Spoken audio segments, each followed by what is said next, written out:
pag-ibig mo'y ipakita, lingapin kami tuwina, iligtas kami sa dusa.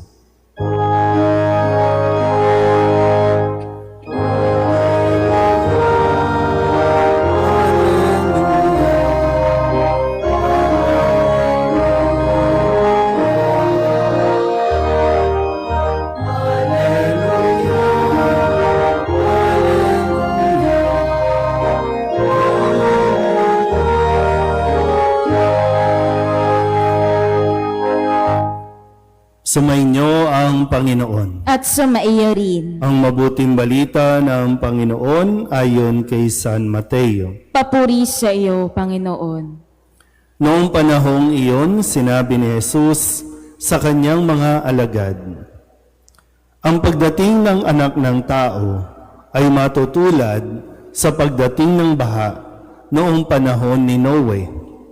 Noon, ang mga tao'y nagsisikain, nagsisiinom at nag-aasawa hanggang sa araw na pumasok sa daong si Noe. Dumating ang baha nang di nila namalayan at tinangay silang lahat. Gayun din ang mangyayari sa pagdating ng anak ng tao. Sa panahong iyon, may dalawang lalaking gumagawa sa bukid. Kukunin ang isa at iiwan ang isa. May dalawang babaeng magkasamang gumigiling, kukunin ang isa at iiwan ang isa.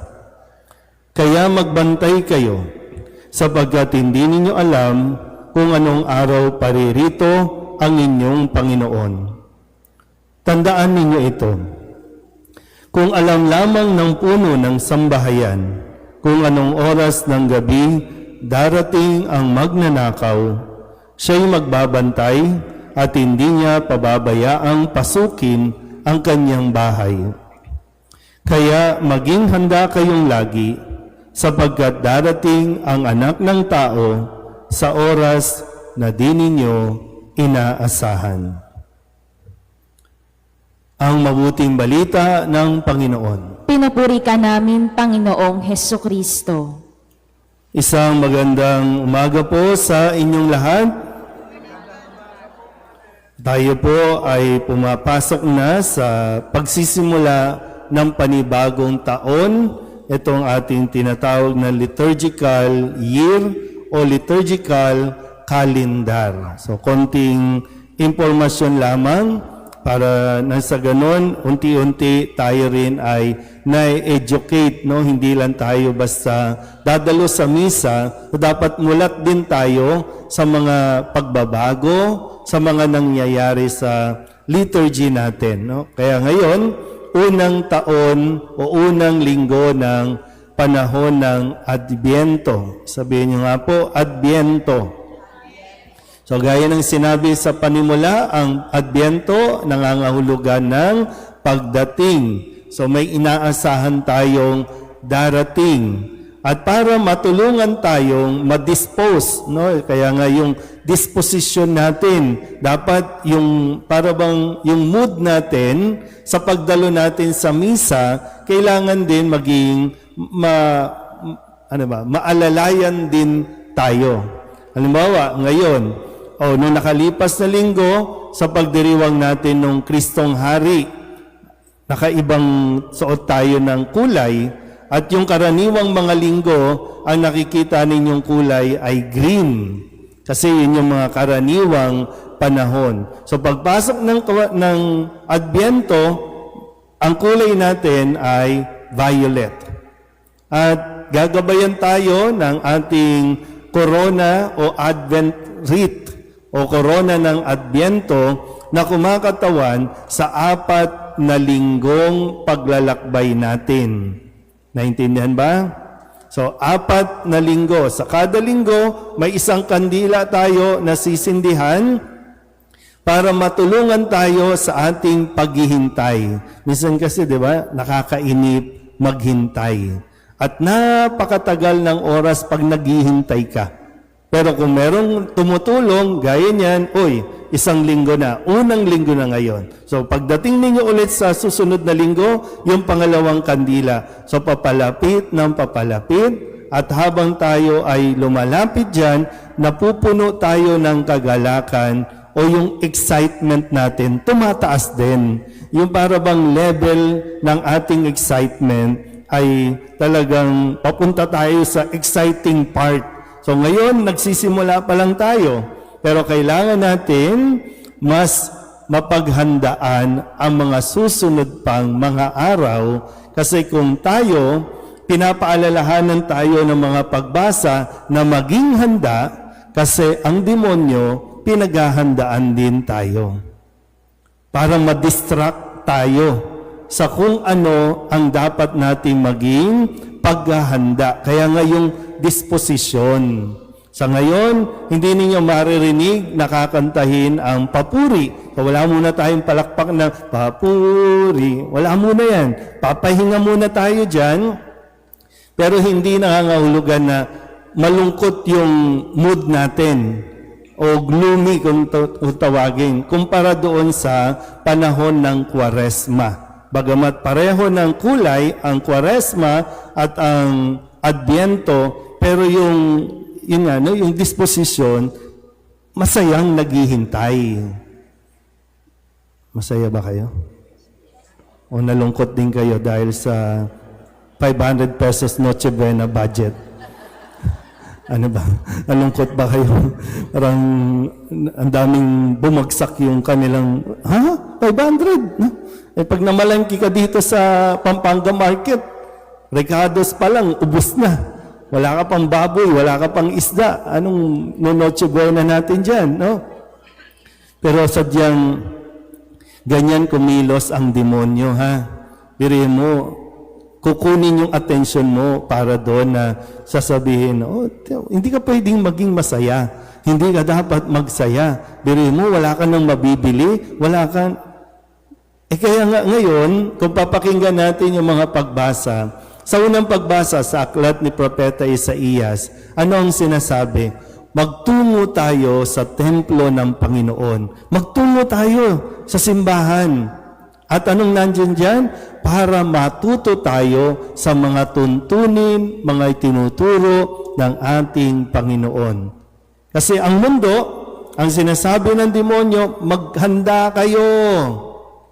Garbuhan ninyo, pati mga decorations, garbuhan ninyo. Hindi naman kayo na kailangan bumili. Kung inayos niyo lang yung pagliligpit ng mga nauna ninyong binili, di hindi ka nagbibili ngayon, hindi ka mamomblema, aayusin mo lang.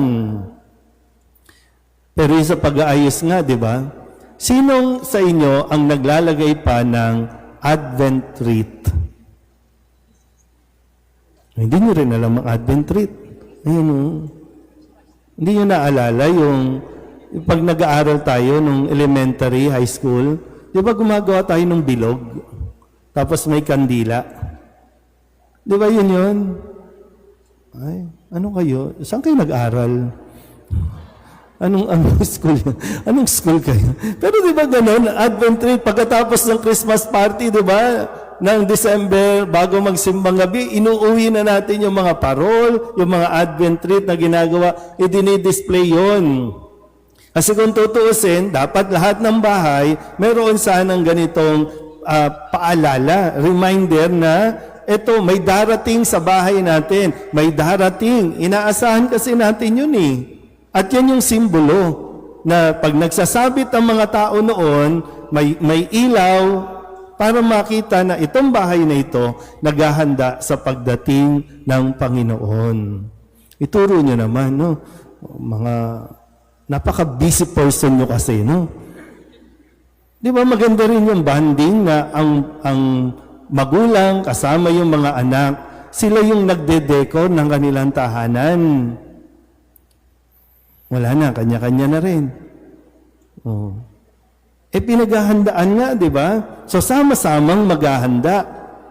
So, kaya, napakahalaga na pupunta ka dito, matuto tayo sa mga tuntunin at lakaran natin yung landas na ipinatatahak sa atin ng Panginoon. Ganyan yung paghahanda. Kumpara sa paalala ni San Pablo sa kanyang sulat sa mga taga-Roma, ang sabi dito, magising na kayo sa inyong pagkakatulog. Hello? Gising na. Yung pag sinabing magising na kayo, yung bang ma-realize ninyo, ay oo nga no, di naman kinakailangan bumili ng bumili. Para bang taon-taon. Anong gagawin nyo dun sa iba? Tatapon na lang. Eh okay pa naman. Kaya sabi niya, yung paghahanda natin, sabi niya, mamuhay tayo ng marangal at huwag gugulin ang panahon sa paglalasing at magulong pagsasaya, pagpapakasasa o pagpapakasawa sa pita ng laman at kahalayan, sa alitan at inggitan. Pag nanonood tayo ng balita, social media, away dito, away doon. Hindi ko alam. Kumikita ba tayo pag nakikipag-away? May yumayaman ba sa pakikipag-away? Sabi, tigilan na yan. Magpapasko na. O ano, pagdating ng December 25 ng Pasko, ano na naman tayo? Ngitian na naman tayo. Pagkatapos yan, away na naman tayo. Yun ba ang paghahandaan natin? Ang gulo-gulo, no? Kaya nga, babalik natin, imbis na sa lansangan tayo magkagulo, punta tayo ng tahanan ng Panginoon at matuto tayo sa Kanya. Walang mangyayari yung naghanda ka nga, pero may kaaway ka naman, paano mo kakainin? 500 pesos ang alang yung Noche Buena, ano pang kakainin mo? May kaaway ka pa. So wag na lang. Kung hindi ka magiging handa, baliwala yan. Hindi mo naman ikaw mamatay kung hindi ka maghanda. Kasi nga sayang. Napapansin niyo ba minsan, mangungutang ka ngayon para sa Noche Buena. Tapos wala namang kakain. Kasi yung pamilya mo, watak-watak din. Mas gusto pa ng mga anak ninyo nasa ibang bahay kaysa nasa bahay mo. Pero, ang handang-handa ka. Eh, bago sana dumating yon, yung mga alitan, mga sigalot, mga tampuhan, yun yung kailangan nating ayusin bilang paghahanda. Sabi ni Kristo, no? Paalala sa atin, maging handa tayong lagi. Okay? Kaya yung disposition natin sa buhay, bago-baguhin natin. Yung mentality natin, pwede kang maging masaya kung gugustuhin mo, kung pipiliin mo, pwedeng maging masaya kahit hindi ka bumili at makipagsabayan sa mga sale, sa online, dyan sa Divisoria, dyan sa mall. Kasi pwede namang, sana namili ka na nung August, nung July namili ka na. Hilig natin makipagsabayan. Ngayon, punong-puno na naman. Di ba? Pwede namang, alam mo namang December o January, mura na ang mga yan. Bumili ka na para sa susunod. Di ba? Disposition lang po, no? Kasi problema na naman tayo kung saan tayo kukuha ng pera na hindi naman kinakailangan, no? So, sana po, nasa unang linggo tayo, ang tabayanan pa natin yung mga susunod pang ipapaalala sa atin para mas maging maayos ang ating pong pagdiriwang ng unang Pasko at maging handa tayo sa ikalawang pagdating ng Panginoon. Amen?